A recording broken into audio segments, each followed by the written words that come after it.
God of the universe, maker of the stars. Who am I that you would know my name? Welcome to episode number 73 of Life on Purpose with Alex Stiles and myself, Mike Clayton. And Alex, I guess, to keep in the trend of things these days, and I hope that people are keeping up a little bit, this program is basically a test of the cognitive ability of me to be able to answer questions. This is true. It's Mhm. kind of it's somewhere between a live IQ test and the presidential debate or something. Okay, sounds Can, good. can he And function? Can he? So far, no, I won't.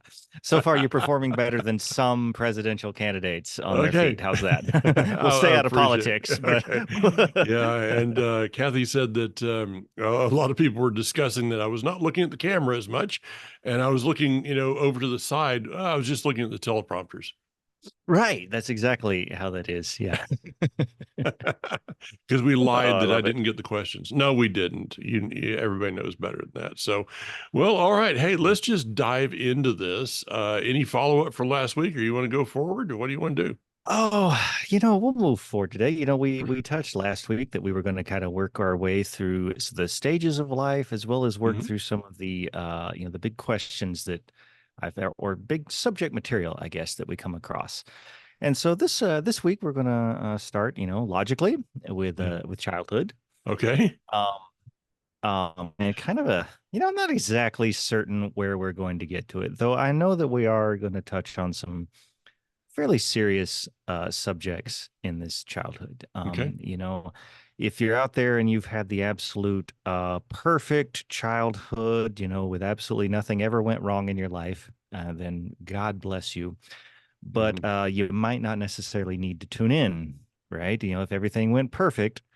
Mhm. I say that to move forward that we are going to discuss maybe some of the um, poor childhoods. So if Okay. if the words Yeah. like child abuse or anything like Mhm. that, or anything Mhm. that you would not want your child to even, Yeah. know those words, then maybe you should listen to this program first Yeah. before you have your children listen to this one. Mhm. I want to cover some fairly serious Okay. material, but also not in a deep, dark, depressing manner, but rather in understanding that, God leads us through all things. And True. any question you have, you can lay before God. There you go. And so, yeah, that's our fair warning, parents. Please Okay. listen to this episode first, and then we'll move forward. Um. So wow, such a fascinating concept to begin with childhood, right? Mhm. Psychologists, philosophers, all of us, we spend so much time studying and talking about childhood. And fair enough, because it ends up being the foundation of our life and a time period that's full of firsts, Mhm. right? You're never gonna hit any more first times. Yeah. Um, I work with the elderly a lot. Um, even those older than you, sir. Okay. Yeah. Yeah. I And was just at the so VA yeah. today at an appointment up there, and I found out there are a lot of people that are. I was like the young person in the hospital today. Yeah. Well, there you go. Yeah. Yeah. See. Yeah. Yeah. So, working with the elderly, I say that if you end up at the last stages of their life, many of those who end up with memory problems, they can no longer remember what may have happened that morning, Mhm. but their memories go back to childhood. Oh yeah. And one of the reasons that psychologists think as they study these things is that the first time of anything is what you remember, creates the strongest memory, Mhm. right? And so that childhood is your entire time period of firsts. And so if I can talk with literally 92, 93-year-old men and women who will tell me what they did when they were 8, 9, 10 years old, then clearly this childhood is something that you do not necessarily ever outgrow. Mhm. Does that make sense? It stays with you. Mhm. It's not a chapter in your life that you close and move on from, but rather it can be a foundation for your life. Yeah. And I can see us going a lot of different ways here. Yeah. So not to put any weight on any of the parents out there as you've listened to all of that, because I certainly felt the weight of that when I pondered that. And they say largely, the personality you're going to have is you're pretty much who you're going to be by the time you're 13 or so. Yeah. And my thoughts were, wait, no, I'm not finished trying to raise them. Can I have a little longer than 13 years? Yeah, Can you I have a had a little longer 13. to make Yeah, a yeah, you had a 13-year-old in your house today. I know because I picked him up. I did. I did. And so it's interesting to think that that personality, if you will, is, Hmm. is largely formed by that point. Mm. But, Mike, what if we end up at the point where suppose you didn't have the a good foundation Hmm. for childhood? Because I think that's something we could address there. We never want to ponder there being a bad childhood, particularly as a parent when you feel the weight and responsibility of raising children. But maybe you yourself, that you're listening out there, have had a very poor childhood, Hmm. maybe even a traumatic childhood.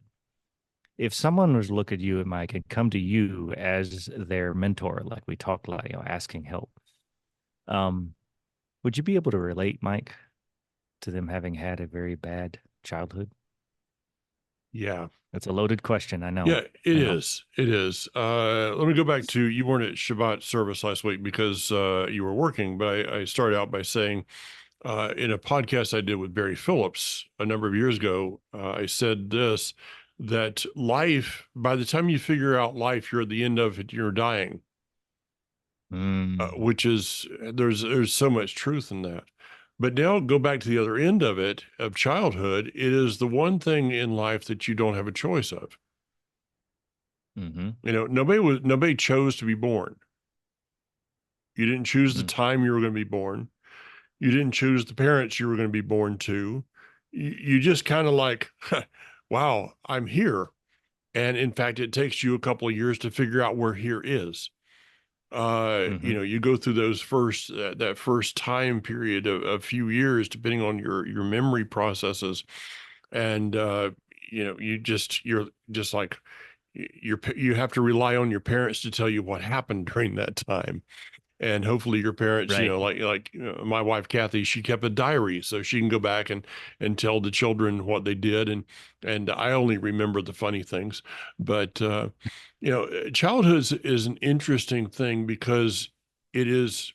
I think that if we look at getting to the end of our lives, and you kind of figure out life and then you die.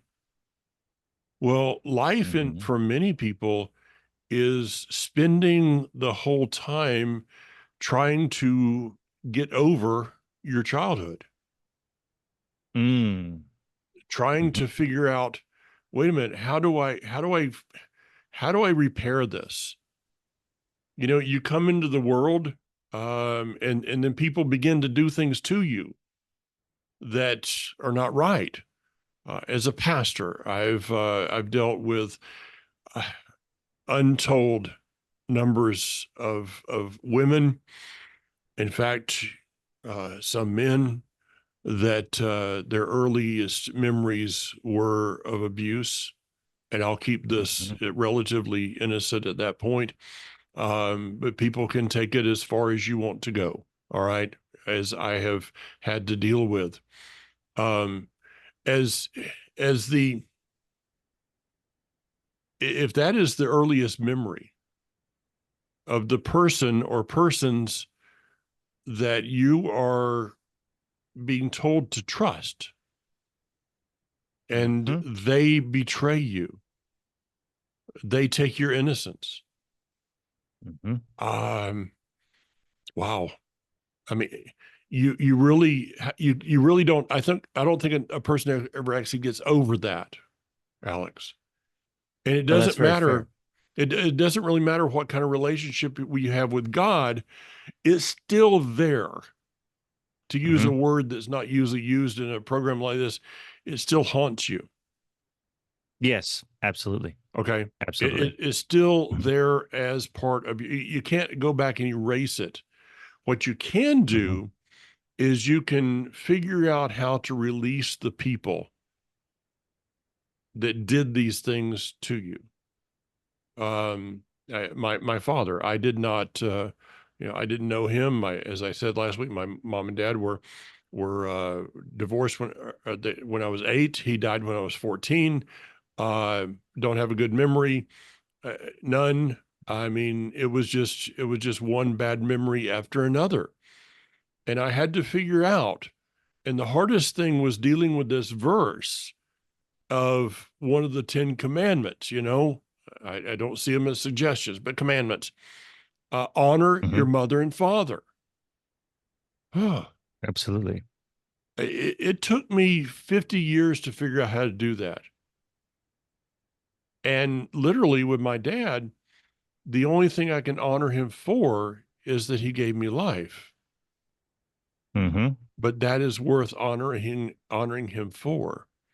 And then I went and Hmm. I dug into some of what he went through in World War II and various things. And I was able to release him from that. Are So the in a scars? sense, Yeah, go ahead. no, no. Are So the in a scars still sense, there? what I Yeah, see, yeah, but I've yeah. figured it out, Uh, at least for the most part, I think. Go ahead. Yeah, absolutely. Because the scars remain, Hmm. certainly. Um, so is it fair to say that you came to understand your father more, and coming to that understanding enabled you to heal more?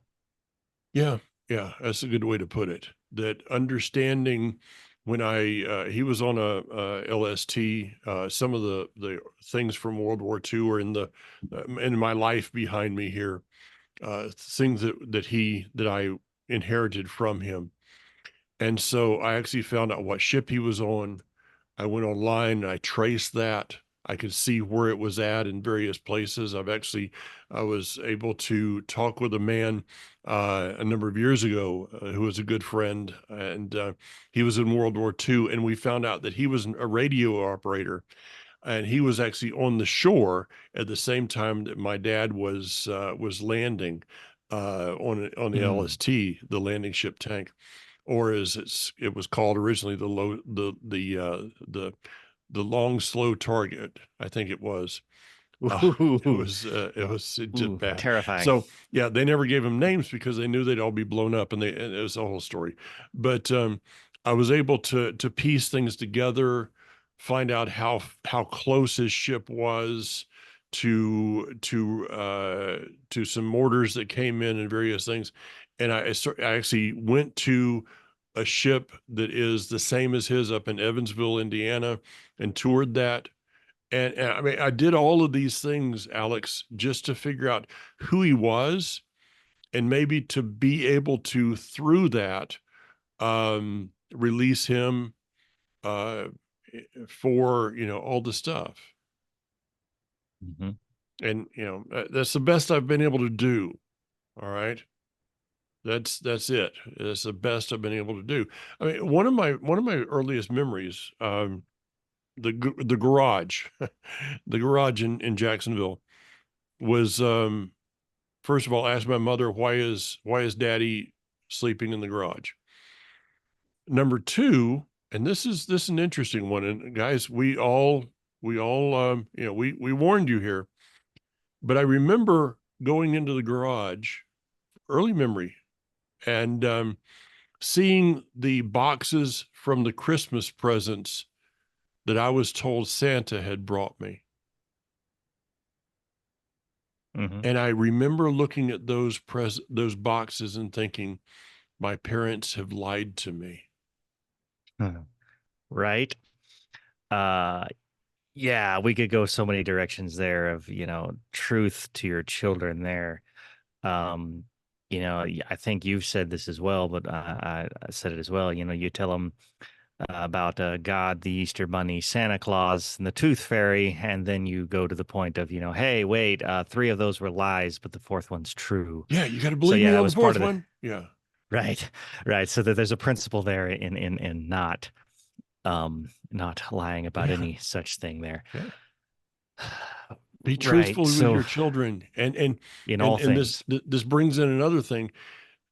Without going into detail, we don't have to go into a lot of details with our children. but I think there's times that we need to be honest with our children. Yes. And this depends on their maturity level, Alex. I remember going to, sitting down with my children at various stages of their lives and saying, I'm really sorry, but you were not given a perfect father. And Mm. I've done some things with you in raising you, and I really ask you to forgive me, because looking Mhm. back, I would have done this different. But you didn't come with an instruction manual. I checked, and it Right. wasn't there, and I made some mistakes. That can be healing for children when mom and Yes. dad admit their mistakes, and again, keeping it at a level according to their maturity. Yes. One of the greatest conversations I've ever had, and I'll share this, and I'm free in sharing this with my mother because my mother's talked extensively about this with me. Um, so I and my mother both dealt with extreme depression Mm, when she was raising me. Um, and all of the baggage that comes with the depression of yeah. being angry, of being neglectful, of being short tempered. So if you get two people who are depressed and angry, I don't care what the relationship is supposed to be between them, it's not a good relationship, Wow. Yeah. right? Okay. Mm, So neither of us at any point had sought any type of therapy or any type of medication or intervention at that point.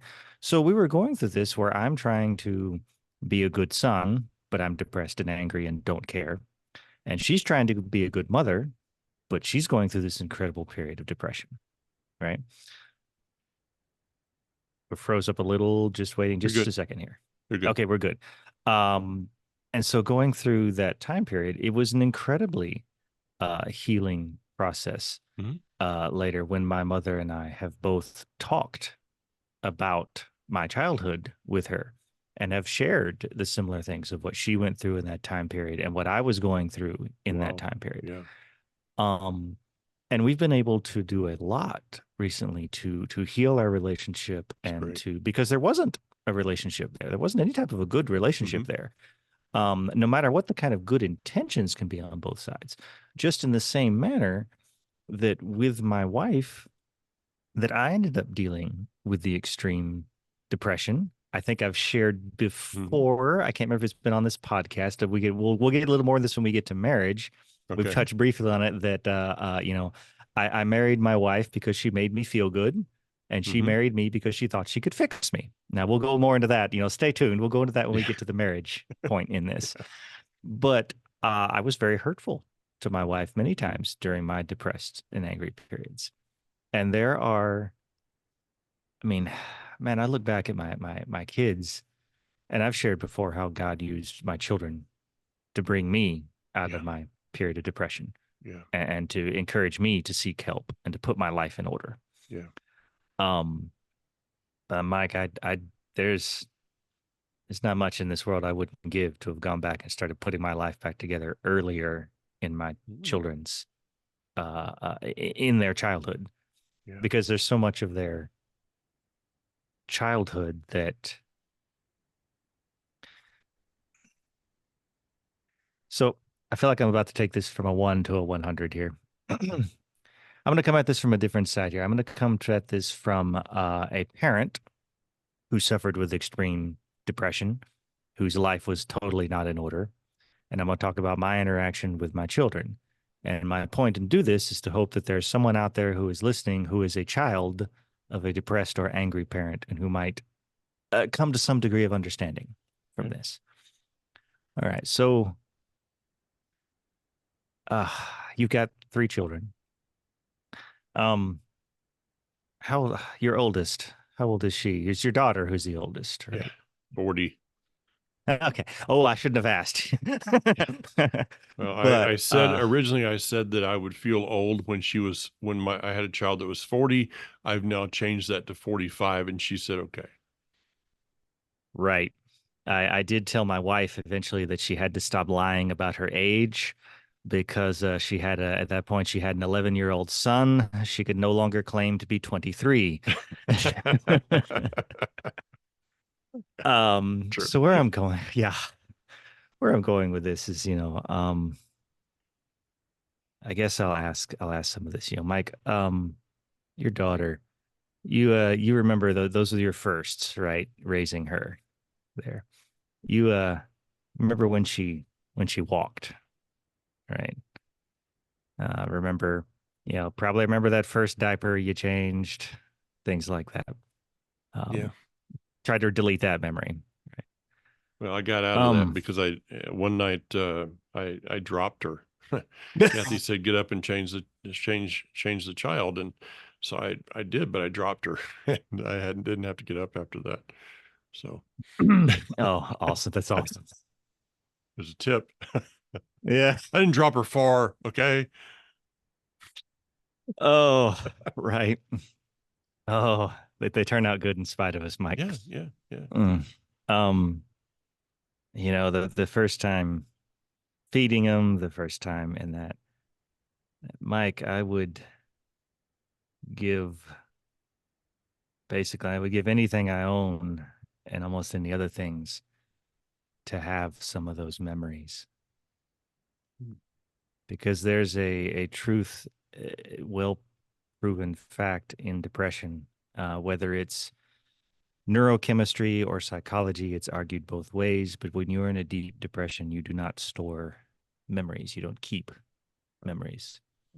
Um, I was holding uh, Rosie, our sister-in-law, Rosie. She had a little baby recently, right? And I was holding her baby, and I just about started crying in the middle of my living room there because as I was holding him, I got a memory back of holding James. Um, I don't have, I can't remember when they walked first because I was in such a deep, deep depression, the deeply sick. I can't remember their first words. Sorry, Mary, I know you're crying listening to this. I apologize. um, but I remember trying and trying to do my best, but knowing, fully aware of how badly I was failing. Right. That's the hard part. Like maybe your parents aware just how badly they're screwing up, Yeah. but they don't know what to do different. I cherish those memories I have of them. Mm-hmm. And I am the better person that I am today because of my children. Now, because of the grace of God, but by Him using my Yeah. children, Yeah. because it no longer, I wasn't worth anything. All right. And that level of depression, I wasn't worth fixing. Understand if your parents in this deep state of depression, or if they're on whatever their addictions may be, whatever they're at, they don't consider themselves worth fixing. Wow. But I knew my children were worth me fixing myself to try to give them the best that I could, to try to not let my screw ups screw them up. And I told you that my first memory of Judd is sitting in the kitchen in a little apartment with him and him asking, "Daddy, are you sad?" And I'm like, this kid talked ridiculously early. I swear he was like 16 months old, right? He talked crazy early. Not that you can imagine that, having met Judd. No, not at all. Yeah, yeah. Talking in full sentences. Mm-hmm. So that was like, I won't repeat because, I wasn't with God. So there were curse words in that vow, but there were extensive curse words of, oh, absolutely not. My little 16-month kid is not going to spend his life at that point, does not need to be wondering about my mental health. I'm fixing myself right now. Could I make it an overnight change? No. Mm-hmm. But that started that because I realized even if I didn't consider myself worth it, I consider my children worth it. There is a rite of passage there. We've talked about this concept before, and I'm fascinated with the rites of passage through childhood. Where you come to understand your parents are human beings. Yeah.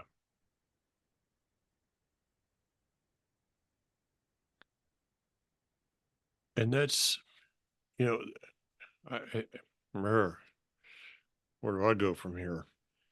Um, you did something that most people don't do, and that is you made a decision that my past will no longer dictate my future or my present. Yes. Now, this is a major thing in life. I mean, this is on the list of the top 10, and it's close to the top. That for many people that I have dealt with through the years, and it is in the hundreds, if not thousands, of people that I have sat and talked with, and been in front of, and all of these things. Their the wounds of their past become their identity of their present, leading them into their future. Mm-hmm. You have to separate yourself. My wounds as a child, they are there, but they do not have to define me. They do not have to be my identity. They do not have to be my reason or excuse for Mm-hmm. continuing on. Such things as, well, the reason I do this today is because the cat scratched me when I was 2 years old. Okay, get over the cat. Don't be defined by one thing in our lives. And it is this is this is one of those huge ones that things happen, Yes. and the closer someone is to you, the deeper it hurts. You Yes. know, I could have found, and I mean, this is silly. This is a silly instance, but I could have gone to my neighbor's house and seen the boxes, and it wouldn't have bothered me, Right. except for the fact that I was the neighborhood I grew up in. I was the only young. I went from the youngest person around to the oldest one. That's crazy. Um, there was the average age in my neighborhood was 60 years old or so. So my playmates were all like senior citizens. All right. So, but if I'd have gone to somewhere and had seen the boxes in the neighbor's house, it would have been like, okay, whatever. But it was the people closest to me that Mm-hmm. were lying to me. And Mm-hmm. there's something about it. I mean, we could do a whole program on lies. That is Yes. that is one of the most interesting subjects to me. My grandmother of blessed memory, she said there was two things she hated in life. And Granny didn't use the word hate, but Mm. as a good Southern Baptist lady, she didn't use the word hate much, but she said there's two things in the world I hate: liars and cats. And because the cats would get out in her flower bed and scratch and do what they did. But the Mhm. difference between my grandmother and me is I kind of like cats. Okay. But maybe this goes back, Alex. Now that we're talking about it, I feel like I should be lying down on a couch right now, and you with a pencil and paper. Um, he's gone from brain nurse to something else. I don't know. Um, maybe that was where that came from, and I got this incredible hatred for lies. And you can call it little white lie, you can call it a deep dark Mm. black lie. You can dress it up and put lipstick on it. If you put lipstick and a dress on a pig, it's still a pig. Yes. Okay. No matter how you Some of dress y'all up something north. up, Yeah. it's still what it is. Some of And y'all and up north have maybe, never heard that saying. yeah, yeah. But maybe that's where it came from, is and what it Yeah. does in life is it causes a distrust that Hmm. that is hard to it, it's hard to reverse that. Absolutely. And there is some benefit. There's a huge benefit in understanding your scars without Hmm. using them as excuses. Hmm. All right. Now, if I interact with you, Mike, and I find you have maybe a little bit of problem with authority, little, not Hmm. his authority, mind you, it is not a big stretch to realize that you had a father who was either absent or abusive. Mm-hmm. And that's some basic psychology there. And that's something I know you've seen over and over in people you've Mm-hmm. interacted with. If I find someone that doesn't know how to be nurtured or accept a hug or accept that, then I could understand some concept of trouble with the mother, who is your source of understanding Mm-hmm. about nurturing and being nurtured. Mm-hmm. There is a huge benefit to understanding something, because if you understand your scars, then you can say, that is why I feel this tendency, or that is maybe why I have this problem. Now I can seek freedom Mm-hmm. from it. There's another thing I want to touch on here, and it's tied right into this. And that's this concept of blame. Mm-hmm. Do you, and maybe not, but I think almost every child at some point remembers mom and dad arguing at some point. All right. Sorry, don't care who you are. At some point, your children remember you and your wife arguing. Okay, it happens. Yeah. Unless you're absolutely perfect. Mm-hmm. Um, Pretty minor, unless it's a rougher household, and maybe things are pretty rough there. Mm-hmm. But here's the concept, and that is that as a child, you cannot comprehend initially. You do not comprehend that mom or dad do anything wrong, because as a child, mom and dad are perfect in your eyes. Mm-hmm. They have to be. Clearly, they're mom and dad. Yeah. Therefore, if something's wrong, you as the child blame yourself. Mm-hmm. So I believe that many people moving forward might not move past the understanding that it was not your fault.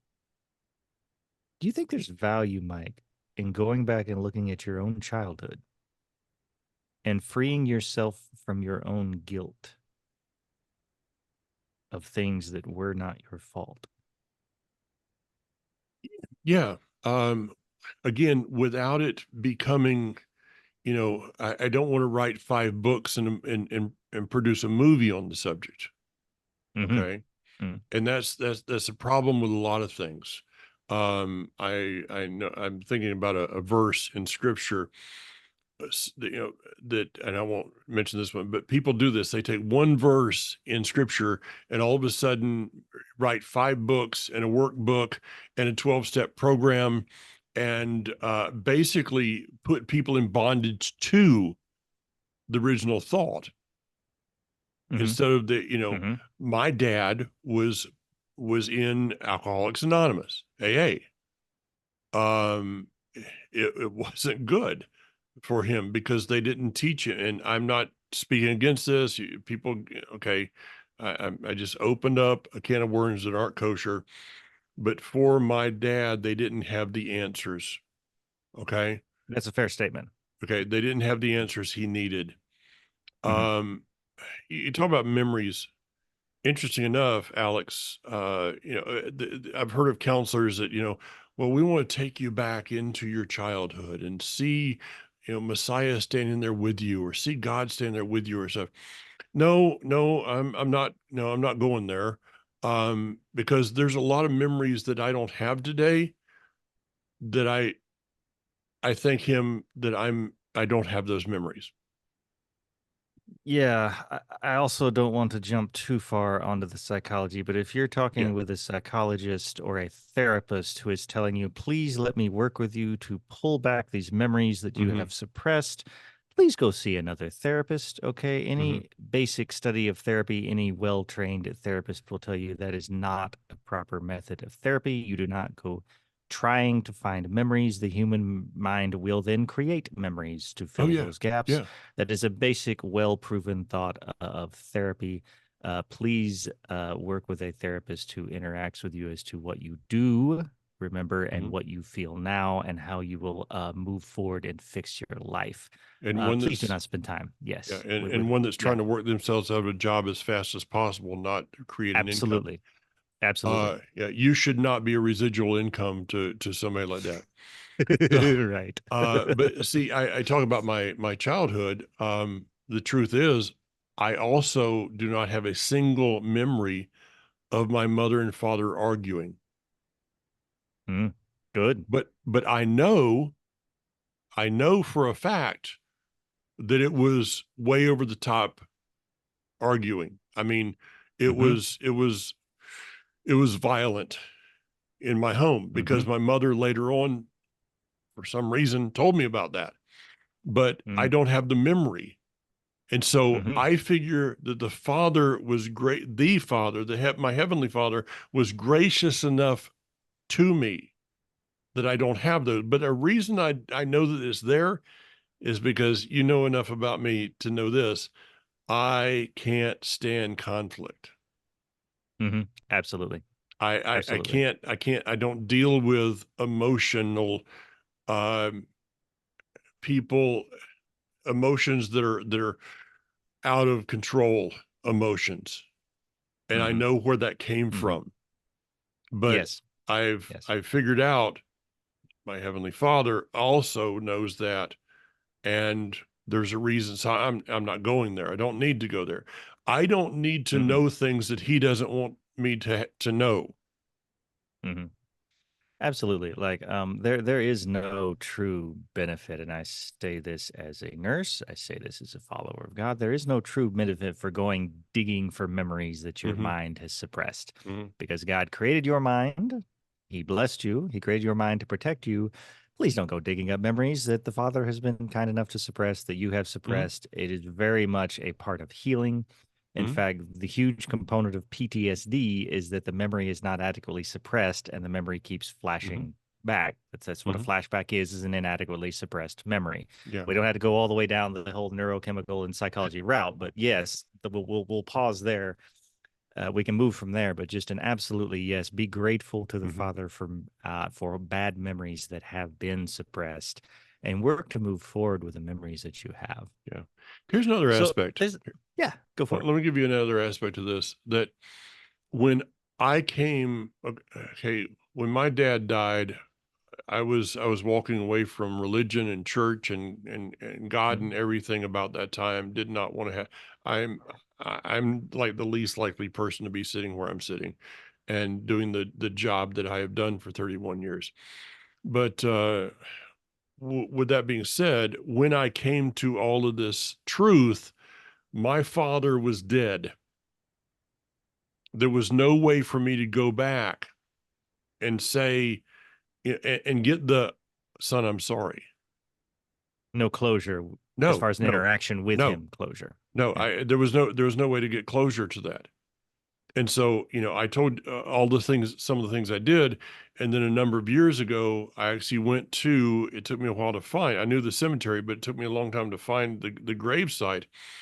And I actually went there. And not that I believed that I was talking to him, but I was there at that grave site and just, in my own self, just released him and said a thank you for the life that he gave me. On the other hand, Mhm. I know of people who have lived their whole life with all of these things that have happened, and expecting somewhere along the way, well, dad's going to say, I'm sorry. Mm, maybe And, not. and going to some incredible extremes, and people that I know, well, I can't even go there, going to some incredible extremes to make sure that they have gone through the process of forgiveness to the best of their ability, gone through the process of showing honor to that person. The only desire is for that person to look at them and say, I'm sorry. Mhm. But yet Mhm. a week from them, a week from that, putting them in the grave and never hearing those words. In a way, Mhm. I think I got off really easy because I didn't have to live with the continual conversation in my mind of, well, maybe this is the day. Maybe Right. oh, wait a minute, they're talking about something of their past. Maybe this is the day. I didn't have to live with that because there was nothing there. So in a lot of ways, Alex, I think I got off really easy in this. That's a fair statement, I think. And again, to loop back to something I said about understanding that your parent take them off at some point off of the pedestal of father or mother and understand that they are a fellow human being. Yeah. And if you can understand them as a human being, maybe you have to move forward understanding that as an imperfect human being, you're never going to get the I'm sorry or the whatever it is you feel you need from him, the approval, the whatever it is you feel you've always wanted but haven't got from them. Understand you may not get it from them, but so it's no longer up to them. It's up to you to fix your own life Yeah. and come to an understanding, to understand to stop allowing yourself to be a slave to that other person. Mm-hmm. Because if you're just sitting there living your whole life based on this person, this parent, whatever, messed up my childhood, you're putting yourself in complete bondage and slavery to that bad childhood, if you will. And if there's one message that is recurrent throughout all of Scripture, it is freedom from bondage, freedom from slavery. Mm-hmm. You know, you touch on something that goes to forgiveness. People become condemned because, well, I can't forgive. And so they, instead of understanding what forgiveness is, they think, well, if I'm still remembering it, then I haven't forgiven. No. No, no, no. Mm-mm. You forgiveness does not mean that that somehow in in your in your brain those wrinkles or whatever it is that causes the memory, you've seen those things. I don't want to see them. uh I the did just last week. Yeah. So somehow, well, if I'm still remembering it, that means I haven't forgiven them. Mm-mm. No, that's not what it means. Forgiveness, you said it, you went right by it. It's like giving, it's like releasing them off of hook. It's like, as long as you haven't forgiven them, you got them. They're on a line, hooked, and Mm-hmm. you're battling with them all the time. But forgiveness is really just is letting them off the hook. Mm-hmm. Okay, God's going to deal with that. Now, in my mind, as I'm saying, God's going to deal with that. I'm not at the same time going and go get him, God. No, I'm like, Father, I understand why this happened. I don't understand. I don't understand why I was put into this family, why I was there, why I was the one, until I'm standing up in front of a group of young adults a year, 2 years ago, or yeah, actually a year ago, when I'm telling my story and I'm seeing them start weeping. And I'm seeing them coming to me and saying, you helped me today to get over some Mm-hmm. things of my life and move on. Okay. So what I did is I poured my life at about 50 or 55 years old into their life at 20 or 25 so that they could deal with it. So what did I do? I gave them like 30 years because Yes. of what I had gone through. I gave them time that they wouldn't have had because I was able to share with them what I had gone through, and therefore they could deal with it at a younger age, and therefore maybe have um, a more fulfilling life. I don't know. I'm talking in circles right now. No, I think that's absolutely true. And I think that comes right back to one of the main things that a mentor should do. You remind me there of my favorite parable as far as the outside of those told by Yeshua. The parable is that an old man's walking along a trail and he comes to a river, thick rapids, it's waist high. He works his way through. He doesn't bat an eye. He just carefully wades his way through the river, gets to the other side, pulls out his axe, and starts cutting up lumber, starts building a bridge. Hmm. Guy comes along. He says, "What are you doing?" He says, "You just walked through that bridge. It wasn't any trouble at all for you, and you're never coming back this way again." He says, "No, but about 5 miles back up that road, there's a young man coming behind me, and he's never had to cross a river this rough. And what I had no trouble with, it might be a problem with him. Wow. So I'm building him a bridge. Wow. Beautiful. I wish I Beautiful. could. I should look that up and be able to give credit to who originally Mm. told the parable. But Mm. I think that maybe what you've been through in life can then enable you to then build a bridge for other people, for the younger generation. So what you're saying is what a person goes through is not about them. It's about Absolutely. somebody else and being able to help them. And okay, well, if the world was perfect, we wouldn't have any of the, the world isn't perfect. Okay. The world's one day going to be, I believe that. I mean, I got the utopia thing. It's called the millennium and in eternity, but today it's not there. So it takes someone going out into battle so that someone else can be free. Absolutely. Yeah. We just went through 4th of July, and it was funny to see a couple of memes that said, how many people are out there celebrating this day, unaware that they're celebrating a group of people that had guns. Oh my. And they're fighting Yes. against them, Right. People don't understand. It takes sometimes violence. It takes violence to find victory and to find peace. You have to, you can't be a peace, you can't be a peacekeeper. You have to be a peacemaker. Yes. And Yes, sometimes that takes absolutely. you going through some things voluntarily so that someone else does not. Yes, absolutely. Yeah. Okay. Enjoyed it, Alex. I guess we're just going to keep on this theme for a while, huh? Absolutely. I'll let Absolutely. you. I know where we're going next week. It's going to kind of be a fairly heavy topic next week, but one I feel hasn't been laid before that needs to be addressed from the perspective of the Torah. And I just wanted to, I think it'll lighten up after this point, but okay.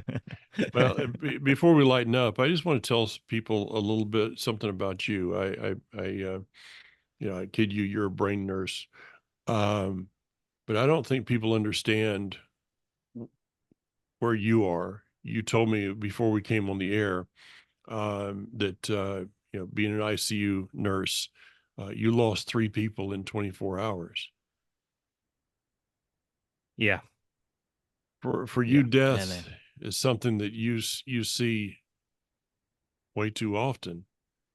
And for you to be able to set that to the side and come on this program tonight and share, I just want to say thank you. Well, thank you. Thank you for the honor of joining you in this. And I pray, as always, that us sitting here yakking reaches out and touches some people. Because I tell you, that interaction, that constant exposure to death is a continued reminder that life is precious. I wear this necklace that we'll have to go over sometime about, memento mori. Remember that one day you will die. And that is not in a depressive manner, but to remember that each day you have is precious. Yeah. And so while you have the days, seek him, the one who gave you life, because he has plans for you, for good and not for evil, to give you a future and a hope. Until next week. Until next week. Alex. Thank you, Mike. Who am I that you would know my name? What kind of love would walk through fire and meet me